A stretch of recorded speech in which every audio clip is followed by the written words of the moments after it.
It's a pleasure to see all of you this morning, and glad we've been saved to this point, safe.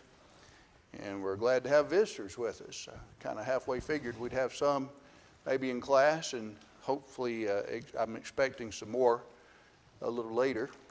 But we're glad to have everybody. And I couldn't help but think, told Lee, I thought several times Friday how beautiful the day was. And, you know, Jerusalem is kind of on a latitudinal line with us.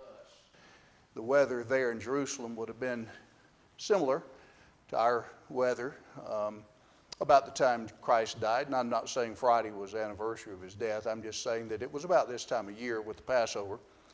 And but we're glad as the world celebrates Easter. We're thankful for the resurrection every day of the year. But we're grateful that we can be here on the Lord's Day and commemorate his death on the day that he designates. But we're glad for anybody to be here at any time. We are studying, for those of you visiting, we're studying through the whole of the Bible. And we finished the Old Testament a few weeks ago, and we're in the time sometimes called the intertestamental period, sometimes the years of silence. And we'll be getting to that. We have gone through Persia, and after Persia was who? Greece. And we came Wednesday night to the end of what famous leader? Alexander the Great. And after his death, the empire was divided. And we'll talk about that in just a moment. We do have a reading. We've been going through the Bible in some readings that we have in a schedule. And our reading for today takes us from let's see. Well, I've got it marked. Reading on it this morning, in fact. Takes us through 1 Kings chapter 11, really 1 Kings 6 through 11.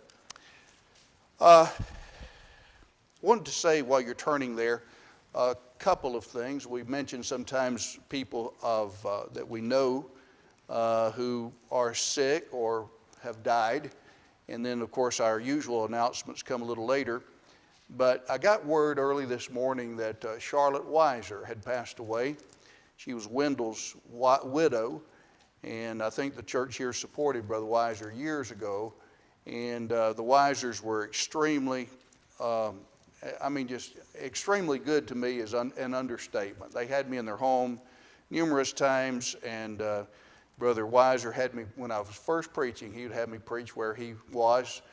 I don't know if he's giving himself a break or what, but anyway, it was just a great relation, and it continued on. And he died, I think, in 2017, and then she died. I guess it was yesterday at some point, and I haven't found out the details. Another thing is, some of you remember Lee's sister Laura Borders, and her husband James. They live up in the Nashville area, Mount Juliet, and found out just yesterday that James' mother, Dixie Borders, has been diagnosed with multiple myeloma, which is not good. So I know the Borders would appreciate prayers on her behalf. So thought I would tell you about that, and then we'll go on. Let's look at our reading briefly. When we look at 1 Kings, well, we got 1st, 2nd Samuel, then 1 Kings. 2nd Samuel is all about whom? David. And then in the first part of 1 Kings, David dies, and then who takes the reign? Solomon. And we have in those early chapters his desire for wisdom. Let's pick up in chapter 5. We have Solomon is doing what? Preparing for what now? Building the temple. Get all my papers in a row here. Yes, building the temple. And in I was trying to think of chapter 6 is when the building of the temple actually begins. And it's an interesting footnote, historical footnote, that you can really go to town with reasoning backwards.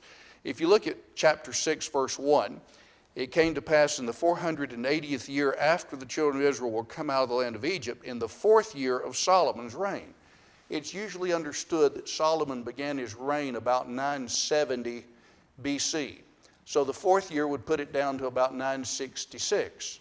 If you add 966 plus 480, what do you get? 14. Do the math. Everybody's gone to math. 966. Well, 966 plus 500 is what? 1466. And minus 20 would put it at 1446. So if you look at the Exodus, we usually say Moses lived around 1500 BC, Abraham about 2000 BC. That 1500 is really close. The Exodus would put it about 1446.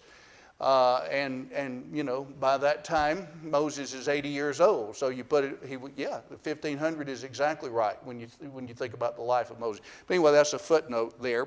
Another thing, as they begin to get all of the construction, the material together, one passage, and when we went over this a few years ago, you might have marked it, but in verse 7, the house, this is 6:7, in the house when it was in building was built of stone made ready at the quarry, and what was not heard?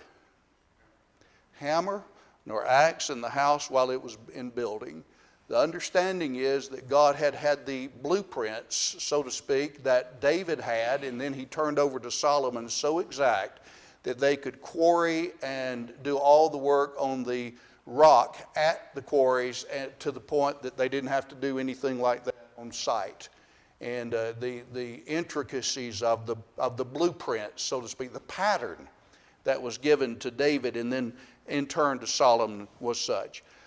In another thing, we're not going to spend all this time in every chapter, but one other thing, as the temple is being built, you'll notice in verse 20 of chapter 6, what are the dimensions here of within the oracle, where that would be the most holy place? What were the dimensions? Yeah, 20 by 20 by 20, which makes a perfect what? A perfect cube. And you remember in the Revelation, heaven is described as a city foursquare. It's a perfect cube. And so you have this perfect cube in which God's presence was known. And of course, that's a type of heaven. Let's move on.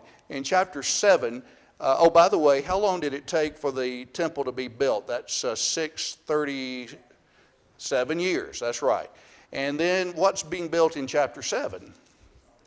His own house. And altogether it took about how many years? Altogether for the temple and the house? About 20 years. That's right. And then in chapter 8, what does Solomon do? That's right. He brings the ark, and we also have his prayer at the dedication of the temple. In chapter 9,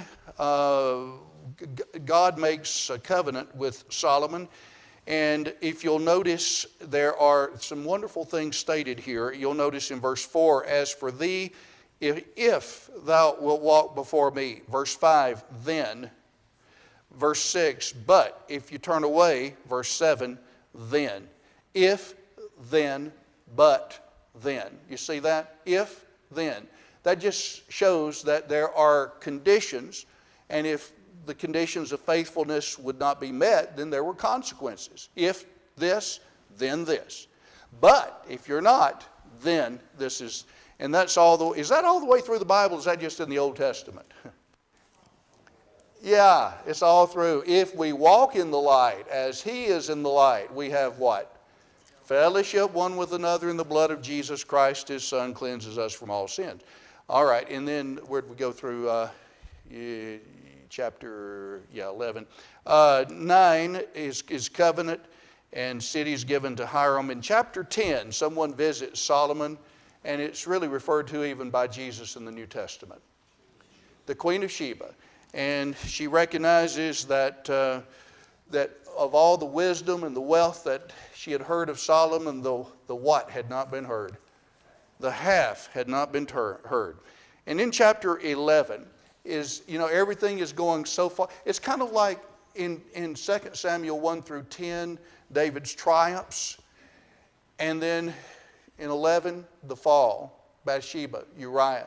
12 through the end, his troubles that came. It's like the same thing and in chapter 8 of 2 Samuel, the righteousness, the justice, all these wonderful attributes of David that, is epitomized in Christ. But in Solomon, you see all these good things happening, but what led him down the wrong path? Chapter 11. Verse 1 is the gimme.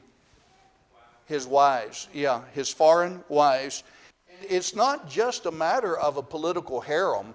Notice in the end of verse 2, the American Standard says, he clave unto them in love. Yeah, there was actual, emotional attachment to these women. And they let him down. And so at the end of chapter 11, what happens? He dies. And then what has happened is, with all of the infrastructure projects going on, it puts people in kind of an advantageous position to take over and actually divide his kingdom, which is what we see in chapter 12. All right, comment, question, any quick thing that you want to add? Okay, I'm enjoying the reading, and I hope you are as well. All right, what I'd like for you to do now is open your Waldron material to page 129. Wednesday night, we came down to the end of Alexander the Great. And what I'd like for us to do is to get as far as we can. And I'd like for us to finish this section and possibly even get on into what happens as you read on pages 131, 32, and 33. I'd like to get all the way down to Rome if I possibly can, but we'll see if we can. I want to call attention, first of all, to this map that we have, which shows the empire of Alexander. Alexander, of course, his father's name was Philip of Macedon. And so what happens, the Persian Empire had occupied all of this area except these Greek city-states over in here. And so Cyrus had wanted it. Darius continued it. And finally they were beaten, defeated at the Battle of Marathon. Eventually comes back, and these Greek city-states are taking over. Philip of Macedon begins to consolidate them. Then he dies. And then there are poor or great leaders in Persia during all this time. Poor, extremely poor. And so what happens is, due to the sacking of the Acropolis around Athens, the destruction of all of that, these Greeks had they were ready to go after the Persians. And so they defeat them at Granicus, and then a little later at Issus, and then really the end was here at Gaugamela. And then they continue on. He continues into, forms Alexandria, comes back, and goes all the way through, takes their capital cities, and then goes all the way to the Indus River. And he marries a Bactrian wife, which is somewhere in this area, begins to turn around because his leaders, I thought I heard a horn blown. I think I did, didn't I? Wasn't a trumpet, was it? So what happens is, as they're way over here to the far west, his leaders are aggravated because he has been taking on Persian culture. He's telling them that they need to marry Persian wives. So there's this disintegration of the nucleus under him. And so he begins to come back. He ends up at Babylon, and he dies in the year 323 of a fever. Well, what happens then? Let's come on back with this. We know all of this. He established model Greek cities as he conquered, but he didn't live long enough to carry out his dreams. His kingdom fell into the hands of his generals. Various men struggled for dominance. There were about 6 to start with. And then in 301, in the Battle of Ipsus, Antigonus, which was, they thought was going to be the rightful, not really an heir to the throne, but he would be the one who would take over. He was defeated by the others. And so the territory of the various men struggled, and it ended up that we have about 3 or 4 of them that have primary rule over the then known world. Territory of Palestine, our concern with the Bible story is back in Palestine. And it changes hands several times over who is vying.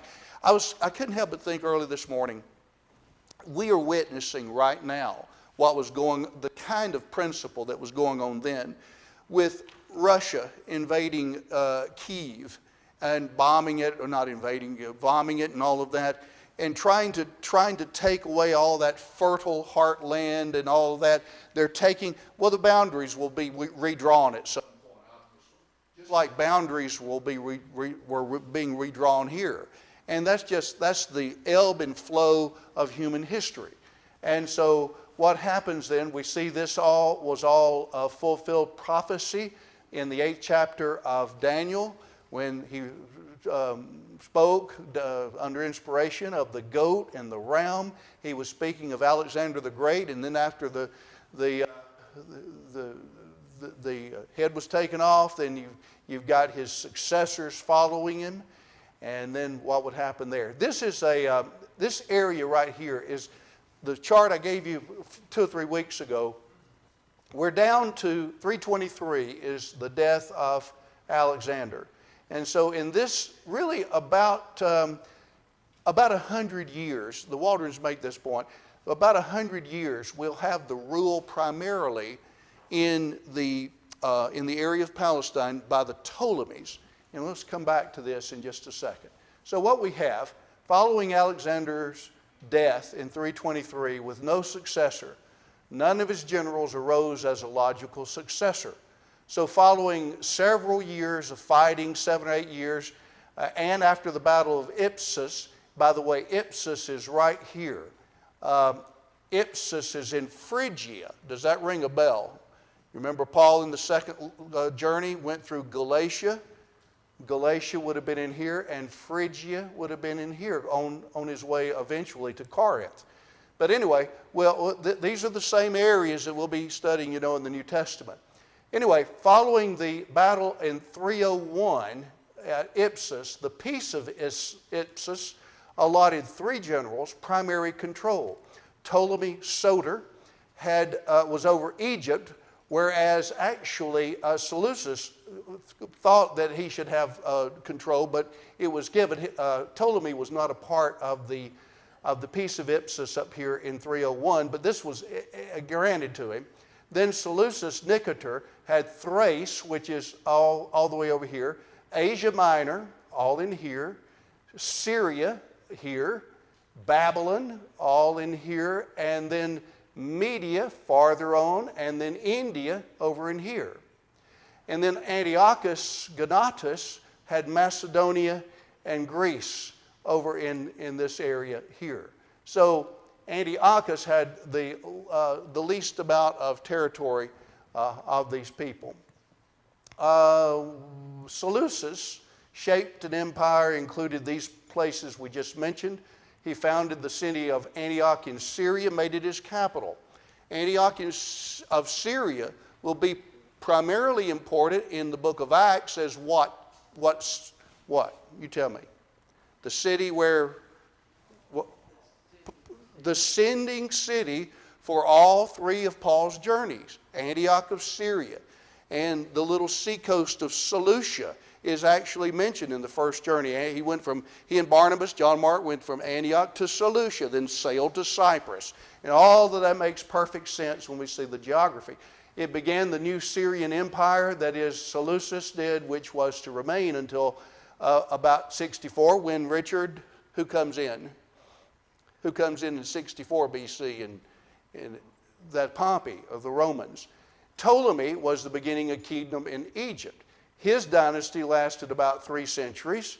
About the same time, the capital was Alexandria, controlled Jerusalem and the area for about 100 years, down to about 200 BC.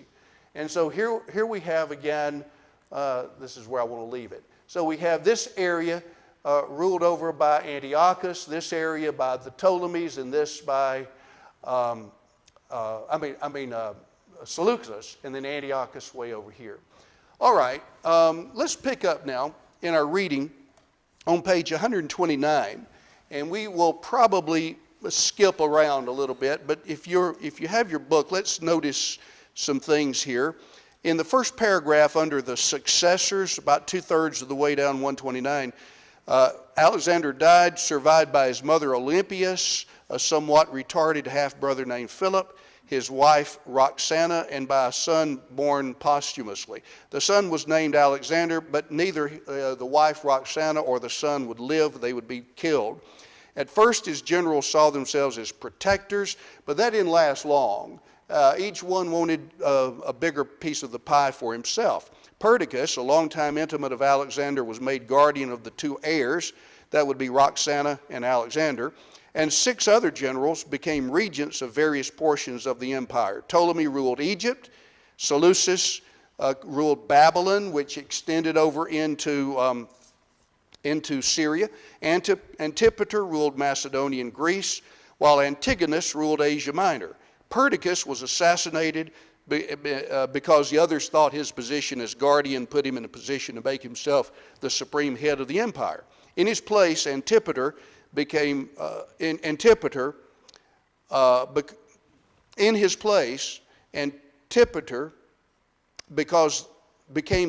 they became the guardian. He was assassinated in 318, and his son Cassander took over.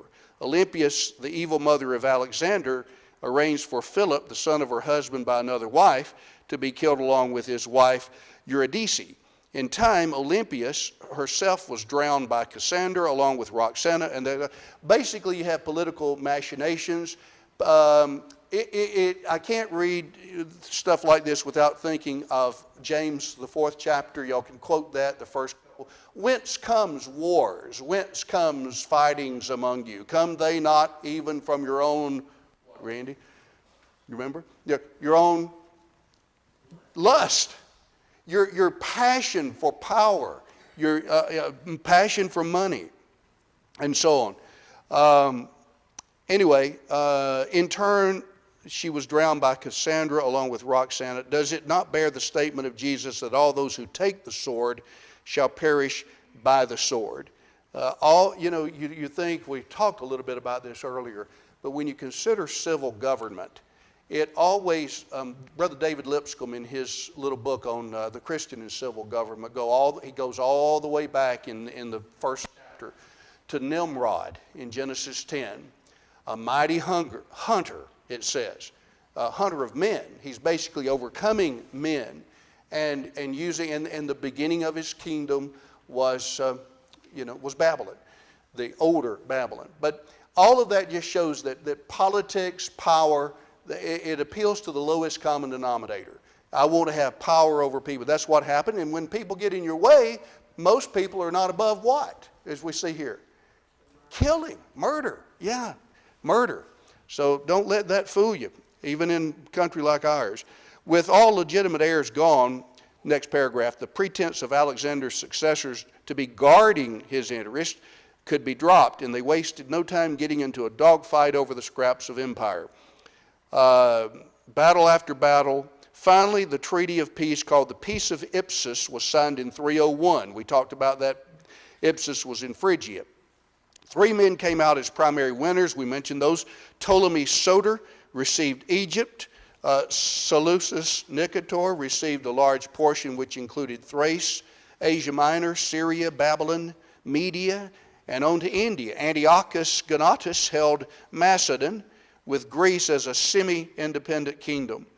And then they say draw the lines and so on. Look back to the vision in Daniel 8. After Daniel saw the great he-goat with its one great horn come racing from the west and destroy the ram with the 2 horns, he saw the great horn of the goat break off, and its place there arose 4 horns in its place that reached to the 4 winds of heaven.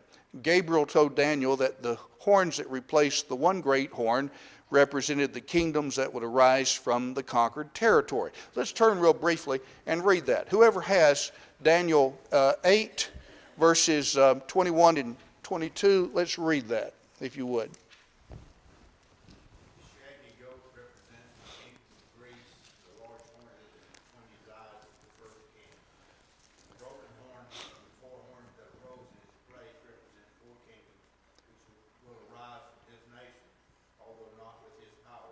Yes, yeah, and that would be the generals that came after him. It's so fascinating that Daniel, and of course Daniel is living what years? He goes into, does he go into captivity in the first wave? Yes, 606 BC. Is he there when Cyrus comes and takes over the Babylonians? Yes, that's 539, 38, yeah. And so you've got that 70-year period, 536. So you've got about 70 years there. So let's think of the math. Here we got 606 to 536, and all during that time he's talking about things that would happen about, 256. So you've got several hundred years prophesying of what's going to happen politically that will have a bearing on God's people in Palestine. All right, let's go back to the Waldron material now. We want to make some hay here if we can. In the next paragraph, the significance of this particular change of empires. You see that? For the first time in all world history, the source of power had its origin far from the Tigris and Euphrates. Egypt had been a powerful force back in the days of Abraham, the time of the Exodus, but its power never reached much beyond its own shores after that day. Then Assyria came on the scene with its capital at Nineveh and the shores of the Tigris. Babylon and Media fought to destroy Assyria and to form empires of their own. They were different to each other in some ways, and each different to their predecessor Assyria. Next paragraph. Now a mighty force has come from the opposite direction. Alexander was educated by the Greek philosopher Aristotle. We've studied that. He was a brilliant student. And if you'll drop down to the third line in that paragraph, he intended to spread that way of life through every territory he conquered. Did he? Yes. Did his successors follow suit? Yes. Did that have a bearing on God's people in Palestine? Yes. It had a bearing on all of that. And the next paragraph, of course, Alexander did not live long enough to carry out his dreams, but his generals who fought for control were just as determined to spread their way of life. The Waldrons make, I think, all of this is good, but here's a great point. Though our thread of Greek history breaks into different parts, don't be deceived. The empires that touched the Jews during the next 3 centuries were thoroughly Greek in their outlook. Therefore, the map is labeled the Grecian empires, though each section bore its own name. That's back on page 125. If you would, turn in your booklet. I don't have a map for this exactly, but if you'll turn just 2 or 3 pages back in your booklet, page 125, you'll notice the really fine map that is here, and you'll see the dotted line for the conquest of Alexander, and the area that's controlled by Seleucus and also by Antiochus over in the far west, as well as down in Egypt and Palestine by Ptolemy. All right, let's go back to 130. The next paragraph continues on through the next page on the Aramaic language until about a third of the way down on page 131. And the Waldrons deal with Aramaic, which became, Aramaic was to the people during this time what English is to people all over the world now. It's everybody's second language. And they make a similar point. The Aramaic language was the predominant language of Mesopotamia from the days of the Assyrians. Let me just pause real quickly, just summarize. Aramaic would be considered what is a Semitic language.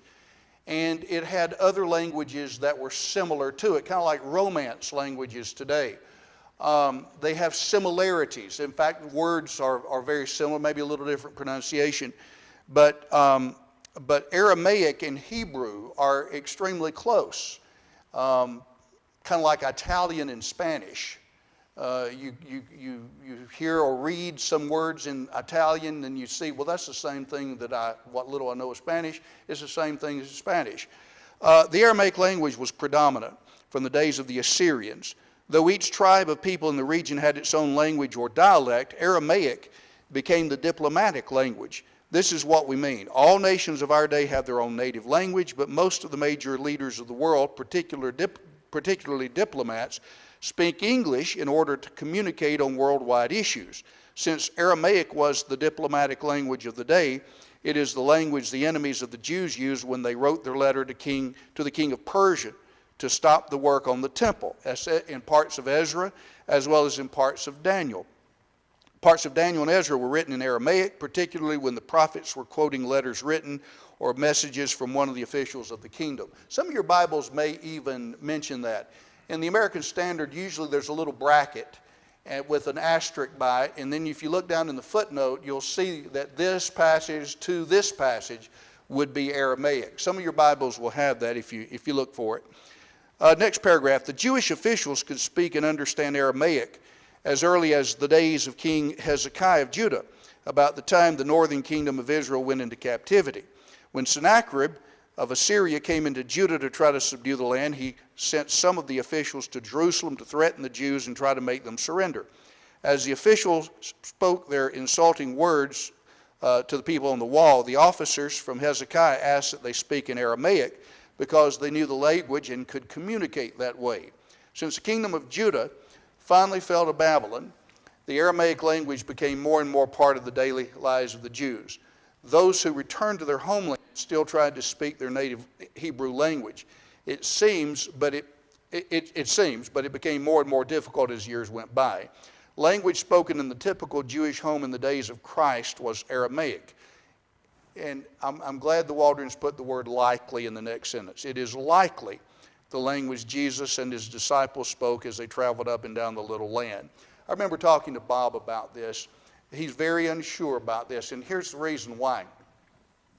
Most of the liberal scholars will take the view that everything was in Aramaic, and that the accounts of everything Jesus spoke was Aramaic. Now think about what that means. The letters of the gospel accounts in the New Testament as well as the letters were written not in Aramaic, but what? Greek. And so what that means is, if they are right, that Jesus only spoke Aramaic, he didn't speak Greek, what that means is when we read Matthew, Mark, Luke, and John, and then we try to decipher some Greek words, we're just reading a translation of the Aramaic. And so when we say, well, Jesus said this, and we'll say, well, here there was a particular tense of the word. I remember making arguments that Jesus used even the tenses of verbs to make an argument. In John 8:58, before Abraham was, y'all know the rest of it, I am, present tense. And you don't have the kind of definitiveness about language in Aramaic that you do Greek. And so, I think there's a real problem there. I think Jesus, like with all the other apostles, spoke Greek as well as Aramaic. And we know Paul spoke Hebrew because he used that on the castle stairs in the book of Acts. So anyway, while Aramaic was the language that was predominant, I'm pretty convinced all of them knew Greek as well. So anyway, I just say that if you do some... You can read a lot about that, but it's an interesting study. All right, let's move on. In the next 1, 2, 3 paragraphs, they speak of Greek. But now the Greek language becomes the dominant one, the diplomatic language. Every educated person in the Grecian empires could read, write, speak Greek fluently. And there were more educated people by this time than ever before, because human reasoning was prized by the Greeks. They considered each man had a right to think for himself and should be education. Next paragraph. Greek language was one of the most precise languages the world's ever known. wealth of vocabulary, synonyms, so that exact shades of meaning could be expressed. Its precise tenses, we just mentioned, the almost, it reminds me, I was talking to somebody about this the other day. You remember in Matthew 16 when Jesus said to Peter, whatsoever thou, and the others, whatsoever thou shalt bind on earth shall be bound in heaven, whatsoever thou shalt. The New American Standard places the tenses of the verb, whatsoever thou shalt bind on earth shall have been bound in heaven. It's an already done deal, is the idea. And the tenses of the verbs there are such that the New American Standard does a great job basically in just interpreting it. But anyway, those are ideas that we talk about sometimes and argue with people that are refined by Greek. You all know the word love. We love turnip greens. We love, sports cars. We love golf. We love football, whatever. Versus we love our wife.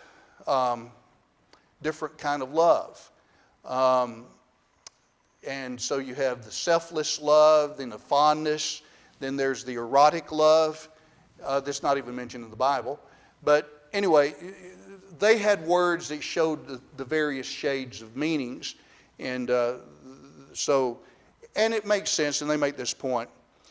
Surely it was the providence of God that brought the Greek language to the forefront at this time. How convenient that this precise and versatile language should become the language of the world of its day, a language that most people of the Mediterranean world could speak and read. God thus provided a medium through which to communicate the story of the gospel to the masses of the people and to tell God's exact will in exact terms. This bleeds right into the passage that we've quoted several times, Galatians 4 verse 4, and you can quote it with me. In the fullness of the times, God did what? Sent forth His Son, born of a woman, born under the law, that He might redeem them that were under the law, that we might receive the adoption of sons. So all of this fits perfectly into the overall plan of God. Next paragraph. Because of the change in the dominant language spoken, there are changes that are coming about in the names we've used all through the Old Testament history. Judah is now called Judea, or Judea, as the Greeks spelled it. Edomites or Idumeans. Old cities were captured, destroyed, or renamed as one official after another took control of it. Sea trade has become increasingly important. Drop down to the second line. There were no good ports south of Mount Carmel. The good ports were at places like Tyre and Sidon, north of Carmel in the territory of Phoenicia. The relatively poor ports of Dor and Joppa were enlarged and improved. Before the New Testament opens, an artificial harbor will have been dug at Caesarea by Herod the Great. Herod does not come on the scene for many years after that, but Caesarea was, Paul disembarked and embarked on various journeys from there. Not 2 journeys, but came back there. Let us now go back to our style of columns and see how the Jews fare under the Grecian empires that lay on either side of them. I'm going to use 3 columns, but the Egyptian and Syrian empires in the picture now are both in Greek empires. All right, we got about 3 or 4 minutes. What I'd like to do is look at, first on the bottom of page 131, I'd like to take just a little bit of this. Let's look at this. At the bottom under Syria and the Grecian Empire, Seleucus Nicator ruled Babylon in the early division of power, but he had his ups and downs in the conflicts that followed. Then they mentioned the peace of Ipsus in 301. Next paragraph. When the conflicts were settled, he called his empire Syria. It included these places that we've already described. He also founded Antioch, or it had grown at least to the 3rd largest city. If you drop down toward the end of the page where my thumb is, if you can see that about where that paragraph, as soon as Seleucus Nicator and Ptolemy Soter died, their successors began fighting fiercely over possession of Judea. Syria demanded that it be hers. Egypt refused. The conflicts raged for most of a century, and Egypt winning enough of the battles to hold control of Judea most of the time. Then if you think about what's going on, if you'll look at the second, on page 132, the second column, which deals with Egypt and the Ptolemies. If you'll look at the same time here, right here in the middle of the page, pick up with that thread. The Egyptian rulers, you see that? The Egyptian rulers are no longer called Pharaoh as they were in the Old Testament. That title was not used again after the Persians first defeated the Egyptians in the days of Cambyses. Ptolemy made the model Greek city of Alexandria his capital. Alexandria became an important center for the arts, for scientific research, museums, and for one of the most important libraries of the world. And it was to add to that library by the translation of what important document? The Septuagint, right, and that's where we lead on down. The Ptolemaic kings were very Greek in their own outlook, but they did not force their philosophies upon others. Now, the point is, the Ptolemies controlled Palestine, God's people. And so there was a leniency at that point. We don't know a whole lot, but they could practice, they could observe the Sabbath, they could circumcise their children, the boys, they could offer their sacrifices in the temple. All that was going on. That was going to come to a screeching halt when Antiochus Epiphanes, or the Illustrious, will come in about 180 BC. All right, let's turn the page to page 133. If you look down on the middle column on page 133, it was about 280 BC. You see that? That a very important thing happened. We're getting into the Septuagint. The Ptolemies were very interested in collecting as much ancient literature for their library at Alexandria as possible. Ptolemy Philadelphus, or Ptolemy II, was fascinated when he learned of the ancient writings of the Jews. He contacted the high priest in Jerusalem, made arrangements to translate the scriptures into Greek. Scholars were assembled, probably in Alexandria, and the task was accomplished. Translation was called the Septuagint, which means 70. And when you see it in writings, guys, you'll see an LXX, Roman numerals for 70, right. Because of the Jewish legend that the 72 scholars completed the translation in 72 days. Almost certainly the legend is false, but the work retained. What was that? The name, yeah. The work retained the name, yes. If you look over on this third column, last paragraph, 133, this deals with the Jews. Of equal importance, for the first time, people who were not Jews had access to the sacred writings. They could read of the mighty works of God in their own language. That is why we find so many proselytes and God-fearers in the New Testament. A proselyte was a Gentile who accepted, next page, third column now, he accepted the entire law of Moses. A God-fearer accepted the God of the Jews, but he did not participate in the sacrifices of ceremonial rites of the Jews. Real quick question. Acts 10, one that was benevolent, he's a good man, and he feared God. Cornelius was among those people. In Acts the 13th chapter, Paul is at Antioch of Pisidia, not Syria, but Pisidia. And he starts out of his speech, "Brethren, and all ye that fear God." Brethren, Jews, those that fear God. I think that's 13:26. And then later on, proselytes are mentioned. So you had even in the synagogues of the ancient world, in the Mediterranean world, you had in the synagogue Jews, then you had Gentiles who did not accept or would not be circumcised maybe or offer sacrifices, but they had read about the God of Israel. And they were interested in him, and they were there. As well as the proselytes who would keep the Sabbath, they circumcised their males, all of this stuff, and were making sacrifice. You had all that in these synagogues. So it's obvious when you see all this behind it.